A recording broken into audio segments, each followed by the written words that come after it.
This is RUCK Yeah, a player series from Just Ruckin' With You, where the players tell their stories, raw, unscripted, and unapologetically real. No breakdowns, no hot takes, no fluff. Just the moments that make this game different. So if you're a player, a coach, alumni, family, or just someone curious about rugby and the culture that surrounds it, you are in the right place. Our mission? Simple. Help grow rugby in the U.S. by putting more eyes and ears on the game we love. Welcome to RUCK Yeah. Hey, what do you say? Who wants to talk some rugby today? RUCK Yeah, Swisher. RUCK Yeah. It is Ryan Hayes. My name is Chris Swisher, and we are stoked today for this session of RUCK Yeah. Typically, it's a player series, but we're introducing a new legend series, and we're going to start with Cody Melphy, man. Cody, great to see you, dude. Thanks for joining us, my man. Yeah, no worries. I appreciate you. Thanks for the time. Thanks for having me on. Let's talk. Yeah, you got it. Listen, we've done our Googling and research on you, and we could say all the good, cool things about you. But if you want to maybe start by just introducing yourself, a little bit of background, and then we'll get into the good stuff. Yeah. My name's Cody Melphy, born and raised in Littleton, Colorado. Started rugby at 18 and kind of just took off. And, now I coach at the University of Denver, and I love everything about rugby. So I love sharing stories. I love building the culture of everything about it. And that's why I'm on here. I just want to kind of, share more stories and get more people excited about what this sport offers and, how we can grow it. Sounds like one of our guys, Ryan. Yeah, absolutely. You got to give back. It's awesome. I love it. So the first question that I always have, because, my kids have all played, and that everyone that you talk about to rugby that doesn't know it, they're always like, how'd you get into that? So walk us into, because looking through it, I think soccer player, pretty decent soccer player. How did you make that transition over? Yeah, I was your typical athletic sports boy. I grew up playing soccer, baseball, basketball.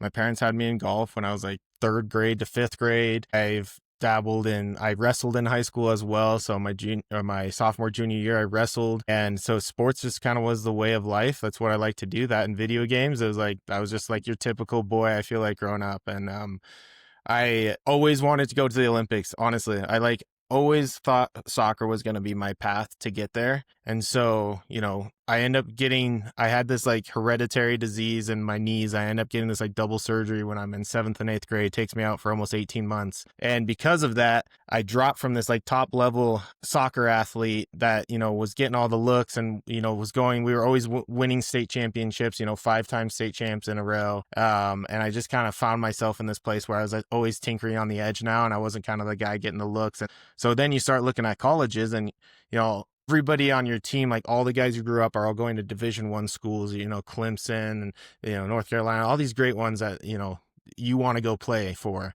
And I'm not really getting the looks that I'm thinking that I should get. So I'm getting a couple of those Division II schools, out of state, still costing $25,000, $30,000, nothing scholarship wise. So I stayed at home. I went to Metro State and I walked on over there. And I, as a freshman walk on, they had no positions open but right back. And I've never played that position in my life. I was an attacking midfielder, striker type position. And I was well, I'm going to try to play that position. I did. I made the team, walked on, starting freshman, started almost every game, had one of the highest plus minuses on the team. But for some reason, the way soccer was going, I just was falling out of love of the sport. And I remember this moment so clearly that I was in the box, a corner kick came in, I went to header the ball and I got hit really hard and I didn't fall over anything. And the coach was after just kind of railed me, you need to fall in that position, you have to go to the ground. And I was just man, this isn't the sport that I feel like I grew up playing anymore. And so between that and, living at home, traveling to Metro State, which is a 45-minute light rail trip, every single down and back. I finished school. I'm at school from 8 to 2, but practice started at 4, and then I'm there from 4 to 6. So I'm this 12-hour days. I just fell out of love of it, and I ended up dropping out of school completely. Dropping out, finished soccer, dropped out of school, got a full-time job, and I had a buddy, Ethan, who was hey, you've got to play rugby, and he's telling me about rugby. Well, take it back just a year before that, my senior year. It was maybe February. We graduate in May. And I had buddy Jesus Flores who talked to me about. I overheard him talking about rugby. He was talking to all the football jocks, lacrosse jocks, the track stars. I overheard. I was a soccer guy. There was like 4 of us that overheard it and was like, "Hey, that sounds pretty cool." And we went out and we played that 3-month stint. And we went on to we got second at state. We lost to crosstown rivals. Ben Pinkelman was a part of that team, and he's an Olympian as well. And so I had that 3-month stint, and it was the greatest thing I've ever had. Like Charlie Riley, Ethan Punier were my coaches for that. Jesus Flores, he was the only guy on the team who knew rugby. So there's 48 of us, like no rugby experience. We're just out there hitting guys. Our like linebacker, starting linebacker for the football team gets a red card in the first 3 minutes of our first game. Had no idea why. They just lifted a guy and dumped him. So Of course. it was everything you could love about rugby. But then I went on to the soccer stint for the year because that's what I really wanted to do. And I dropped out, and Ethan kept telling me, "Hey, you got to go play rugby. Like you're so good at rugby. Your soccer background, your vision, everything that you do, like you have to play it." And the only local club was the Glendale Raptors. And at the time, they're the highest level of rugby. In 2012, they were the highest level of rugby. They were PRP. They were pro back then. And it's the whole U.S. national team that's playing on that team. And I'm like, man, I'm 175 pounds soaking wet. Like, what do you mean I'm going to go play with these guys who are, the props are 325 pounds. And I did. I went out, they had a Division 3 side. I played a couple games on Division 2, Division 1, and then kind of made my premier, side on the PRP side. And I started playing games. I played with them for about 2 years, and Steve Lynch and Tui Osborne reached out and was like, "Hey, why aren't you playing college rugby?" I was like, "I didn't even know about college rugby. I just started playing with this men's team because, that's what I wanted to do. And, that's what I thought was cool. I would go to the Las Vegas Sevens during that time, 2012, 13, 14. And I'd be like, man, I want to go play on that team, the U.S. national team, like the USA Sevens. And it wasn't even in the Olympics at that time, but I wanted to play on that team. And the path wasn't very clear. So I got this kind of recruitment call within 2 weeks. Like, I'm dating Peyton at that time, which is my wife now. I get this call and it's like, "Hey, you can come out, but the quarter starts in 2 weeks. You got to be here." And I look at her and I'm like, "No, I can't do this." And she goes, "You better do it." Pretty much. And she pushed me out this door and shoves me out. And that's kind of where I got to life and where the story kind of begins on the rugby side. So that's how I got involved. Wow, that's awesome. I mean, so talk us through going to Life, because that's, one of the top schools in the country for rugby. So clearly you had made some noise being, playing, reached the highest level, winning a national championship there. Talk us through what was that like? Some of the guys you were playing with there. Yeah, I mean, I can tell you what, that was the greatest experience of my life. Being around the collegiate culture of Division I rugby at a school that it was eat, sleep, dream, rugby, everything and that was what I wanted because I wanted to get to the highest level I could possibly get to. So, everybody thinks about academics, but honestly it wasn't the top of the mind for most people. Most people are doing the business school, which you had classes of 6 to 10 people, is super simple. It's a science school and you're doing business at the science school, and you're just thinking about rugby. I ended up doing the exercise science side. So I got my degree in health coaching. I got a minor in business. So I was taking one extra class per quarter while I was there. So I grinded the educational side, just kind of got instilled to me by my parents. But the rugby side was what it was all about. And I best years of my life. And that's why I wanted to coach collegiate rugby so badly, is because I wanted to be able to be a part of a culture like that again, to build a culture and to have players fall in love, really, really fall in love with this sport and what brought me in and what kept me coming. And culturally, that's what it was. And that's what Life University was. And obviously, before I got the call, I didn't know who they were either. I didn't know they were the number one school in the country until I did my research. And then it's shoot, this is the school you need to be going to. Yeah. So you talked, so you gave me all kinds of things that I want to follow up and ask about. So we ask a lot of people, the culture is what really gravitated my kids, myself, to the sport. I freaking love it. I mean, it's like no other sport that I've ever been around. My kids, like you, myself, played everything growing up and they all just gravitated towards it. So I want to hear from you, what is it about the culture? Because you mentioned it multiple times. Yeah. Rugby has. Absolutely. I mean, the culture of like the brotherhood, the idea that you're gonna go to battle against these people that you don't even really know, or even you do know. Like you end up playing against the same people year after year. Like you do end up knowing a lot of the people that you play against, and you're going to this like battle for 80 minutes or 14 minutes, depending on the game that you're playing. And afterwards, you're shaking hands, you're smiling, you're exchanging words, you're going out for, whether it's a drink or some food afterwards, like, and you're enjoying the presence of the sport itself, like the respect towards like refereeing and the respect towards like the crowd and the people who show up and everything that embodies that piece of it too. It was just way different. And I never played football. I wasn't allowed to play football. So I don't know what that kind of would have been an animal. Yeah. Well, I don't know what that would have been like what the difference is there, but I've had football teammates before, and a lot of them are very individually like, it's all about me type mindset. And I feel like in rugby, there was like this community, like, hey, I need to get all of these guys better so that we can together go and, accomplish this goal. And that's kind of what I feel around the culture. It's we've talked about it, through some different interviews. Rugby, the difference I feel is football is a lot about the name on the back. Rugby is about the name on the front. And it's a huge difference in just kind of the mentality and what it's a huge difference, I feel like, in the sports and just the mentality of the people that are playing it. Yeah, I think that's something that's driven me for most of my life. I mean, the crest on the front, honestly, and that's kind of what a little bit of that military stuff, the USA stuff, like it's like, man, I've just always wanted to play for the USA. I don't know. I just have this like pride for the USA. And so, Yeah. and that was like the pride for life. And then right now it's the pride for DU. Like I'll run through doors for DU right now. Like how can we do it? Let's go. Let's build. Okay. So let's stay on that. So before we jump back, so I want to talk about DU, but let's keep walking through your path. So go through life, lots of accolades that you won there, national title, lots of individual awards as well. Then what? Yeah, I mean, so at 25, I graduated from life. I only ever had one stint with like USA stuff. It was a USA U23 All-American tour I went on to Australia. And I was playing center at this time. So I bounced between 10 and 12, fly half and center, inside center, and our inside center played like a second 10. So I was a ball handler from the center.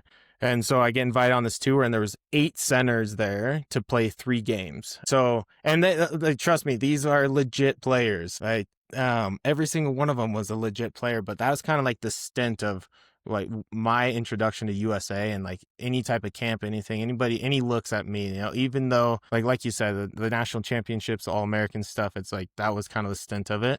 So at 25, it was kind of this idea of like, okay, it kind of seems like the rugby piece, although I still have the goals, might be the end of it. And it might be time to kind of settle down, buy a house, figure things out in Colorado, and kind of move on to the next thing in life. And so the summer happens. I joined the Denver Barbarians, which is a great, really good local men's sevens team. We go on, we play at the Nationals. We lose in the national championship on the last play of the game. Mike Friday was there, who was the previous head coach of the men's sevens team. And he tweeted out that the player of the tournament was Cody Melphy. And I didn't see this. Somebody showed it to me. Kayvon Williams, who is captain of USA, he showed it to me. I was like, hey, you won't believe this. And I couldn't believe it. I still sometimes can't believe it.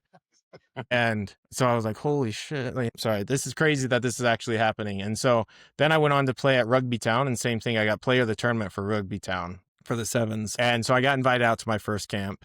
And the first camp, which I thought was a high performance camp, it wasn't. It was an incubator camp. And it was where they took athletes, crossover athletes from all different sports, and kind of put us through a camp. I thought I was going in to like be a part of the high performance camp with the actual players out there. So we had like maybe 4 or 5 actual rugby players. And we had crossover athletes from football, track. Joe Schrader was there. He was a volleyball player, which was what portrayed to us. So I'm like, what am I doing here? Like, I thought I was going to high performance camp. I'm going to here. Well, I performed well. I got an invite back to actually go to a real high performance camp.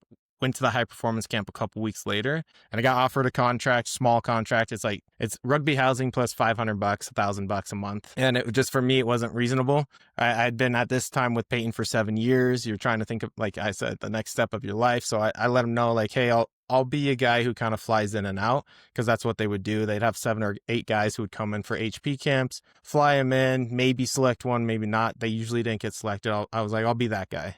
Just fly me in and out for the camps. And so really the dream was kind of gone there. And then Colton Carriaga, who we talked about earlier, he gave me a call and he told me about the WCAP program, the World Class Athlete Program through the U.S. Army. And he's like, hey, do you want to know more about joining the Army? And the same thing. And my reaction was like, what the, are you talking about? Join the Army. I'm 25. And sure enough, two weeks of research, putting all the information I can out there, asking all the people I could. And I'm walking in a recruiting office and I'm telling them, hey, what job can I get? And they're like, wait, that's not usually how this works. I'm like, yeah, put me in something. I'm joining the Army.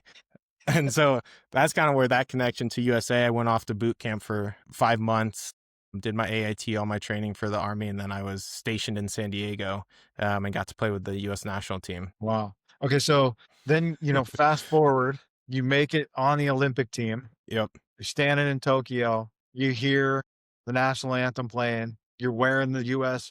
jersey, hand on your heart. What's that emotion and feeling? Well, at the end of the day, anytime I get to stand in front of anybody on a field wearing a U.S. jersey, hearing the national anthem, and for the sevens side, you actually only get to hear that when you go to a championship. So I've only heard that a few times, and one of those being in Las Vegas in 2018. But it tears me up. I have so much pride in singing the national anthem boldly. In November, I went on a Classic Eagles tour, and we actually, as a group, before the game, we go up on the sideline, hand over heart, and we actually sing the national anthem before we go out and play as a group of players. And I have a ton of pride in that. It tears me up. It gets me. It's kind of, I think, might be the thing that gets me going ready for the game. But yeah, I can't tell you, that feeling is second to none, honestly. I can't even imagine the adrenaline.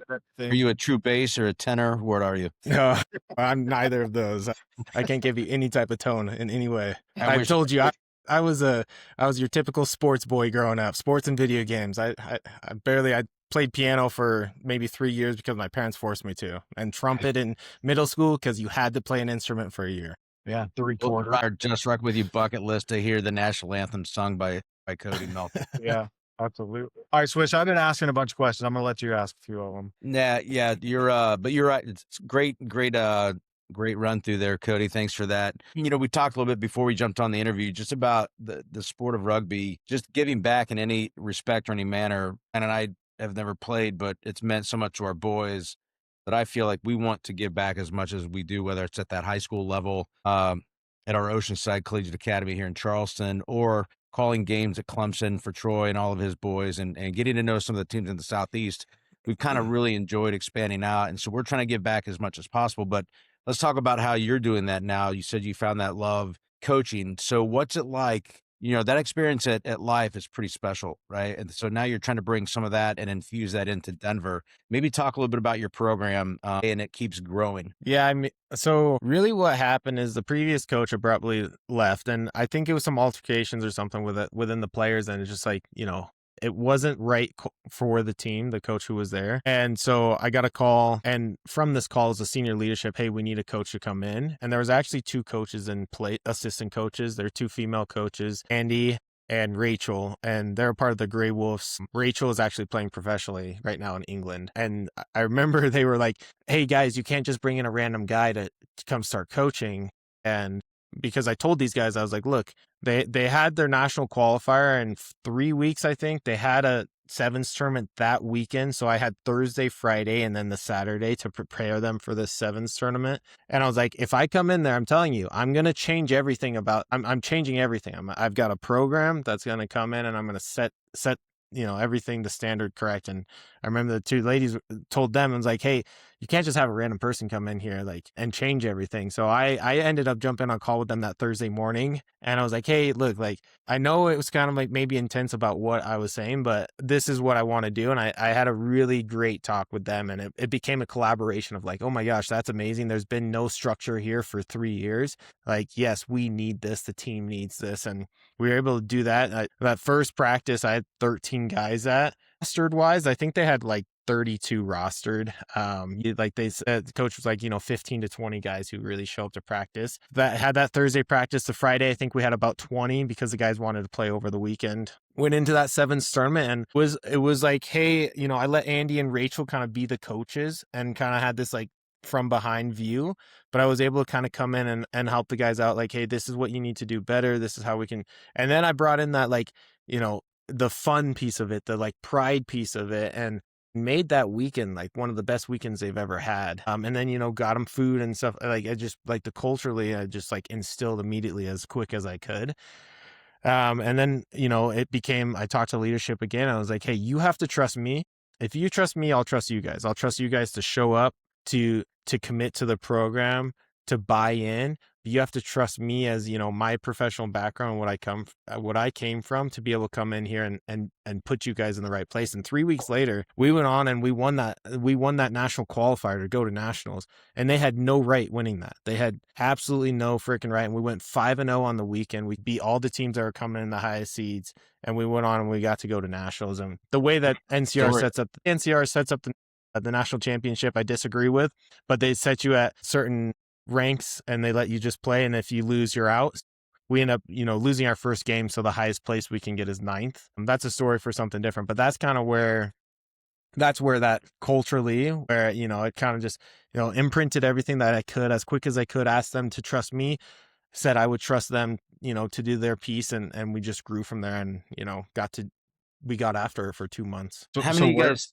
Oh, go ahead, Swish. Yeah, how many guys you have? So you got practice coming up here. You're gonna have to tell us to stop talking so you can get to practice here soon. But how many guys are coming out tonight, and what's the state of the program right now? So we have 58, and actually we have a lot of guys who end up going abroad and stuff. So like for the fall, we had 8 guys abroad. All 8 are back, and all 8 are participating. So now we have 58 who are fully committed to the team, and we have 8 staff members. Wow.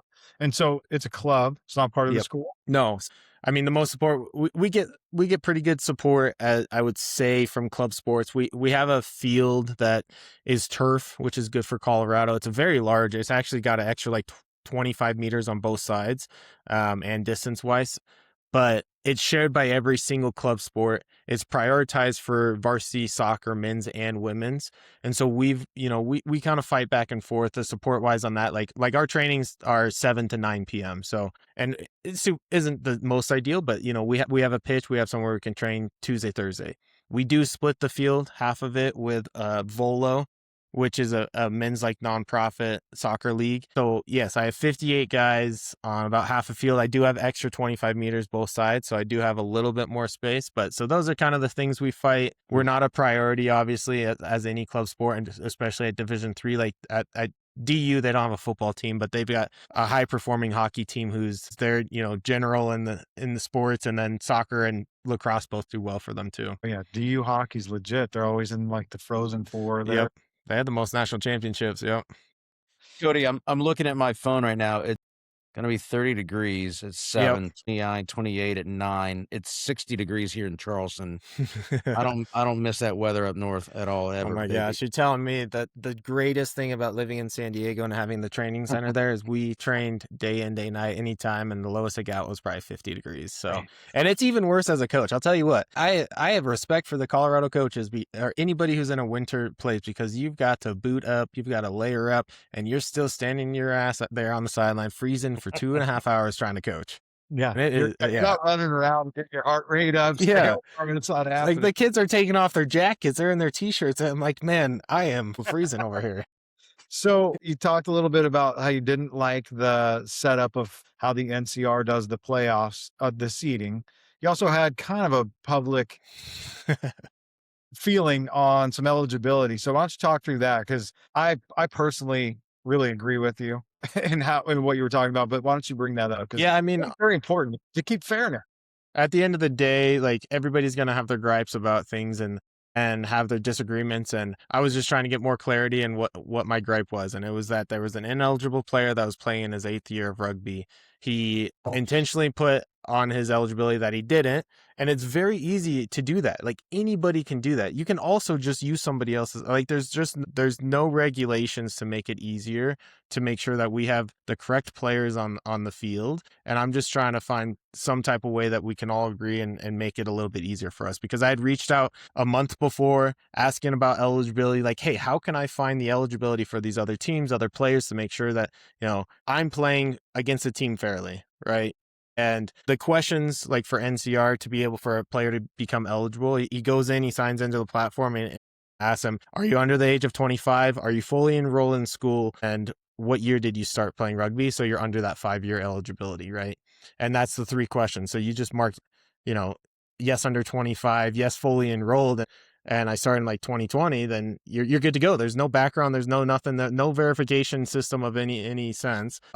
And these guys could not even be in school too. I can't even verify that. I can't verify if a student is actually in school for any of these other schools. So really the whole gripe was just like, how can we make this more fair for more people? I wasn't getting the responses I was looking for through email. And I was very direct. I said, I will bring this to social media so that more people can see this and know about this, because it needs to just be noted. And that's what happened. And maybe I make, the wrong move sometimes, or, maybe it's just like there's other ways to do things, but the discussion brought more things into it. And then there were other players who were told that they could not commit or could not play in the playoffs for their team. So it's like, that's already verification. That's 2 teams that I know for sure that happened to.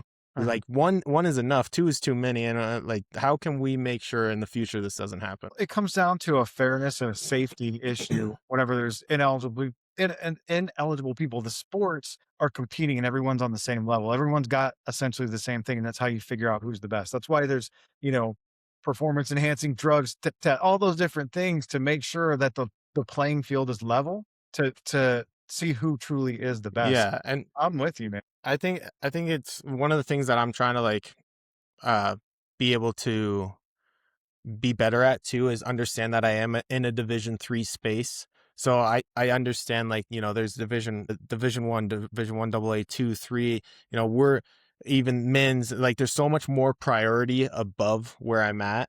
But I want to grow this. I want to grow the sport. I want to grow the school. I want to grow our league. I would love to. We've got right now. I got my players. We usually have 8 to 10 teams in our league. We had 3 that actually competed this year. So my players got 2 actual good games this year. I don't want that for my guys. I don't want them playing two games that actually matter. I filled the schedule so they had 8. Our second side had 5 games. I was able to do things on my side. But I want us all to grow. I want these other programs who we're talking to, I want them to consistently be getting 45 guys to practice too. And that's where I'm trying to grow. And if I have to, and that's where might force me up to Division 2, Division 1, and because I need to play against other programs that are in the same mindset that I am. I don't know. So yeah. Well, Cody, maybe speak to that vision. We chatted off camera a bit ago about where you see this in 5, 10, 25 years, where you see you. It feels like you are a Colorado guy. This might be your spot, man. Yeah, I mean, I think my wife loves Florida, and it may be a place that we end up. And out of the cold, neither of us really love the cold, to be honest. But yeah, I'm born and raised in Colorado, 4th generation, so I know everything about the state and the local area. I grew up around rugby. Not grew up around rugby, but I learned rugby from Colorado. So I know everybody within the community as well. So I just have a really good, tight circle that, of people that I can reach out to. I've built great relationships. I'm always trying to be as honest and true as I can when I meet people, and be myself. I'm a pretty blunt person sometimes, but I let people know that. And then I kind of, and then we get over, the blunt things that I say and, whatever. But yeah, the vision is just to make DU a high performing school. And I've got some really good backing growing alumni wise. When you come into a program and, fundamentally working on $30,000 a year, you can't do anything. And so that's something that I've grown and I've built to be able to have the funds at a place that helps us go play, in the spring. We're going out of town for 3 sevens qualifiers. It's I've been able to build that. I'm able to staff myself as a part-time employee. I've got 3 coaches who are part-time employee as well. I've got an athletic trainer. When I showed up to that first training, they had an EMT student And for that first 3 months, it was an EMT student on the sideline that was there for emergencies. I had nobody there for any type of care for these players. So I was able to bring someone in that fall. For 2 years now, we've had an athletic trainer who now is getting hours through club sports to work on all club sports. So now all club sports is being covered by the athletic trainer that I brought in. That's right? great. And so it's just growing everything that we can. Safety wise, they play on a turf field, but we bought, I've got 2 full sheds of crash pads and tackle shields and cones and pennies and equipment for these guys to safely perform and, during practices and game stuff too. So it's just building that environment, and we're building. I can guarantee you that. I hope that these other schools see that. They do see that. I've heard murmurs of students to our students, like, where are you guys getting all this money? You guys are so rich. We have people in place who are building it. My wife, Peyton, is building the social media. The outreach is huge. And that's where we're going. And right now we're Division III, but we're trying to get to the ranks that we can. So you don't have a foundation right now. So there's not a foundation of alumni that's kind of. So when I came in, there wasn't a real foundation. No, there was nothing. So, I had a few alumni who I talked to. I've built the foundation. There was an endowment already that was built that was very small, and it was built 5 years ago, and some money was put into it, and then that was it. Right. So now the foundation is built. I've got a WhatsApp chat with over 35 alumni who stay connected. And then I have 8 in an alumni group who we actually, go over emails and alumni newsletter I send out every month and stuff like that to keep people up to date. And then it's like, if you want the program, which the alumni do, any alumni of any school, I promise you, they want the program to succeed. Like you guys, like if you guys were, our alumni of your schools, like you want the programs at those schools to proceed, for rugby in general to proceed. These alumni want that same thing. And so I'm trying to put into place, like you want a guy like me to stay, you gotta put into place, you gotta support those type of things. And that's what we're getting right now. And it's like all the things I'm putting in place need money at the end of the day, and they need support. They need people to be there and be a part of. And so, yeah. Hayes, you know what I didn't hear? A world-class broadcasting team. Well, I mean, look, I would love a broadcasting team to do my stuff too, because that would just put us to that next level. Like, I got a VO, which is awesome. It's an AI generated, follows the ball, everything like that. I advocated for that. The parents fundraised for that. We bought it. And now all the parents get to watch the games live. It's like wherever we go, wherever we play, whoever we play, it's huge. It gives them the ability to now the parents want to come into the school to be able to visit their kids and actually watch games. So they're like, hey, when do you guys play so we can be there on a weekend? There's family weekends built around it. They just never had that before. So I don't know, these little things that they matter. Yeah, it's crazy just what's happened for us and doing and how this whole thing kind of started. It was crazy, man. When we first started calling the games for Clemson that first year, it was like, dude, we got 6 different continents, 20,000 different people watching the games. It's like, dude, what is going on? Like, people were chatting us, watching the games from Ireland, Australia, New Zealand. It was wild. Yeah. It's an awesome sport. That's one thing that does get missed a lot, doesn't get talked about, is just the network that you create as just an individual from playing this sport all around the world. It's pretty insane. The network that you probably have, that players have, it's pretty wild. On that point of video too, like people want to watch the games. I wanted to watch the NCR playoff games, but I got locked out because of, there's a payment front for it was the quarters. The semis was like $8 a game, and then the next week was $15 for the weekend, which was better. But it's like people do want to watch the games, and we don't have to hide that either. Maybe some of these other teams will bring cameras and they just film it for themselves. It's like, who cares? Like at the end of the day, let's film, let's put it out there. And that's what we do. We put all of our film out there. Who cares if these other teams are watching it? Like, let's go just be the better team at the end of the day. But we need more people watching this sport. I don't know. Amen. Hey, we always ask this question, and I know we're getting late into the chat. This culture thing, which is what really is made me fall in love with rugby, among other things. But like, how would you describe your ideal rugby player at Denver right now? 3 words. Like, what do you have a team motto, or what? Like, if we were to ask a Denver rugby player, like, how would you describe your squad? What would they say? We have a what is it, like, mission statement. It's all about fun, love, and respect. So we're trying to build a community of players around fun, love, and respect. And that's what we're trying to do. And I was given very clear guidelines by the players that, hey, we would like to maybe be national champions, but we're here to have fun. Like we're students first. We're out here because we just like, we want to play a sport and we want to have fun. But we also have this like, back of the head type saying that like, hey, maybe we could go do something out there. And so that's what entices me, is like, yeah, how can I build these guys to the point where it's like, man, we just want to run through a wall and go win a national championship. So it was very clear though. And that's kind of how I built the culture. It was like, it's fun, it's love, it's respectful. I want you guys to enjoy every second that you're out here if I can. And, slowly we're getting towards that where now the kid, I got players who the previous coach, like a practice would go 7 to 9. If the coach went to 9:05, the players they told me that they got pissed off and the coach didn't respect their team, their time. So I've made sure every single time that I ended on time because of that simple thing. Well, I've got players that are staying after for an hour to practice their extra skills now. It's like, one of the practices I showed up, I'm always up 45 minutes early trying to set things up. Like guys were there before me. And I was like, what are you guys doing here? Coach, we're just practicing. Like, yeah, that's the culture you want, It's pretty funny though. Well, it's not fun. I mean, it's just your emotions are contagious. And yeah. you just bring a different level of passion to it and excitement and enthusiasm. It's like a moth to a light. Is basically that's kind of how I feel, dude. You can just set it up at a different level. It's pretty exciting. Do you know how many of those kids that you're coach right now, when they have babies and little guys and gals, they're going to be saying, hey, this is all about fun, love, and respect. Like you used the word imprint earlier, but you're really imprinting on a lot of kids. And that's that giving back thing, man, which is pretty cool. Well, my daughter's going to have a lot of uncles right out the wombs. I couldn't have a better community.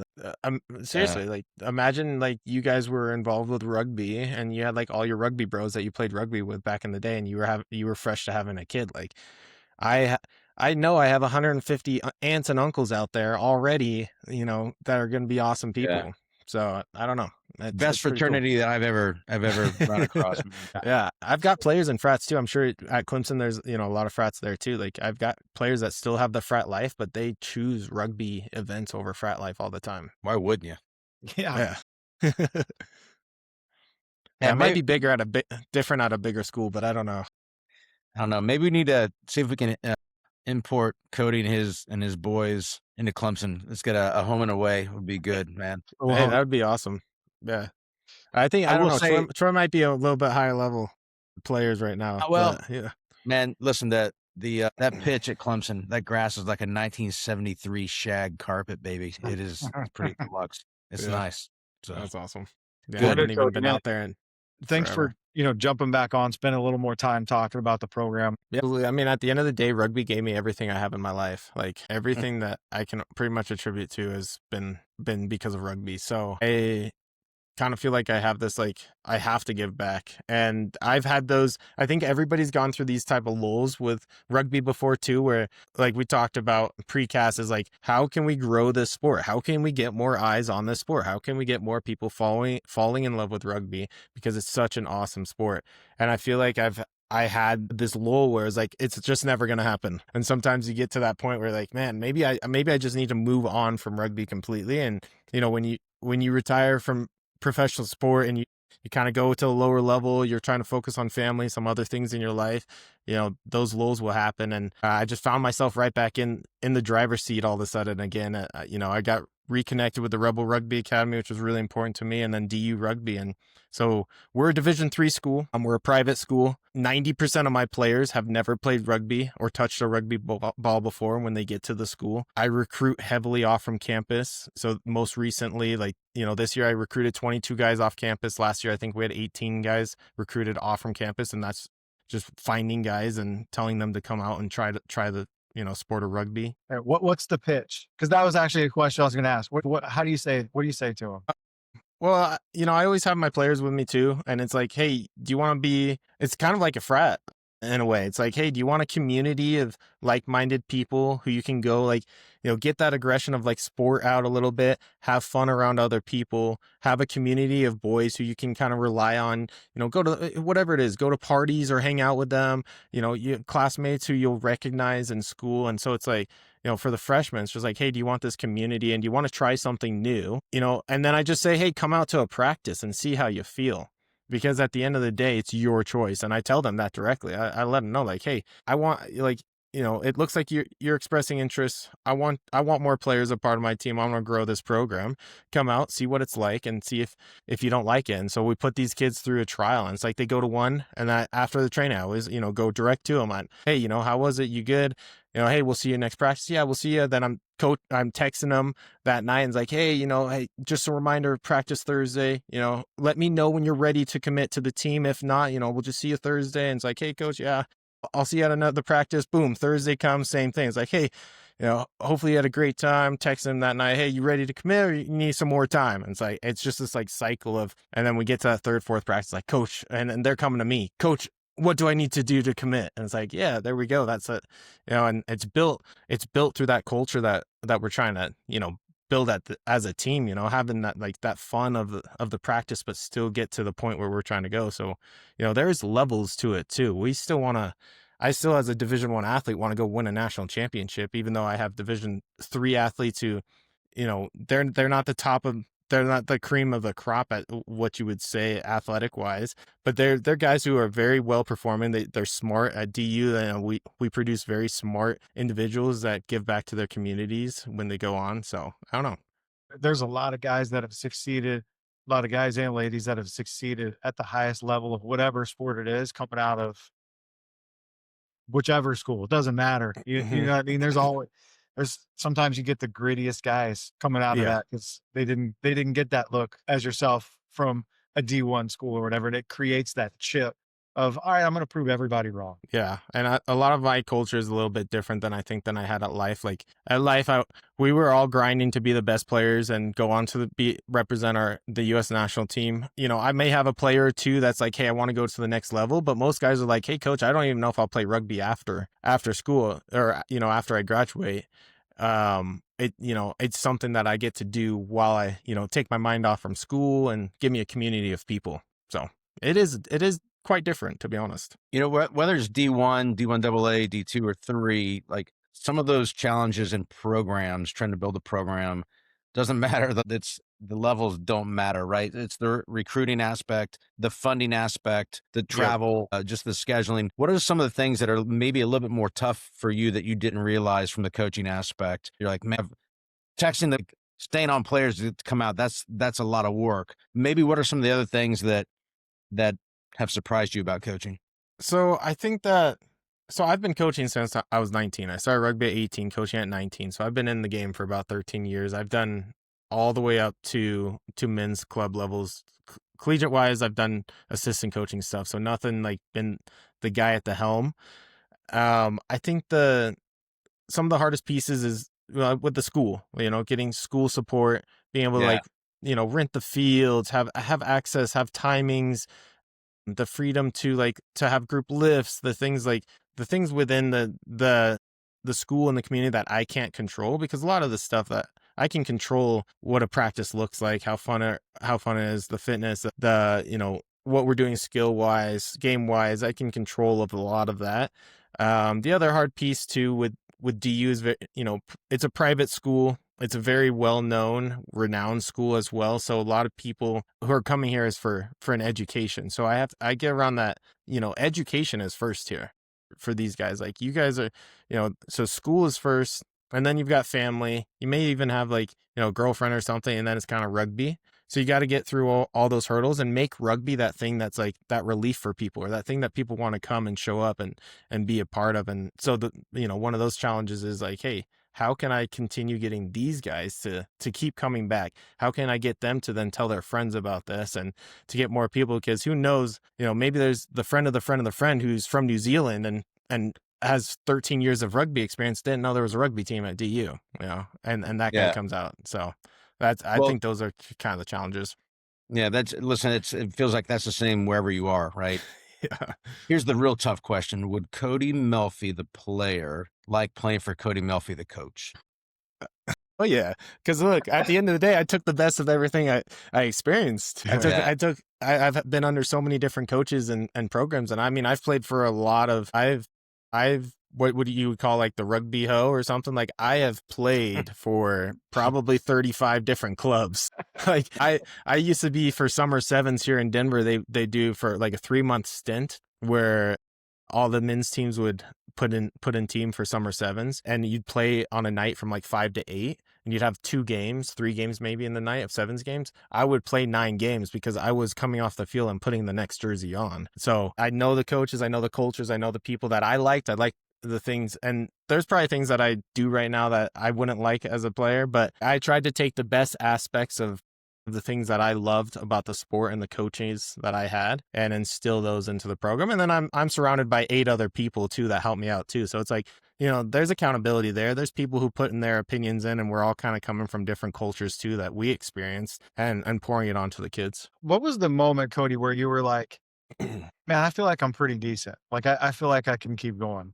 Do you have like that moment where you're like, man, I feel like I might be able to achieve what I want, where I wanted to get? I mean, I feel like I excelled at every level that I ended up playing at. And I just had this, I might have this like obsessive behavior trait that I learned. Pick it up on that.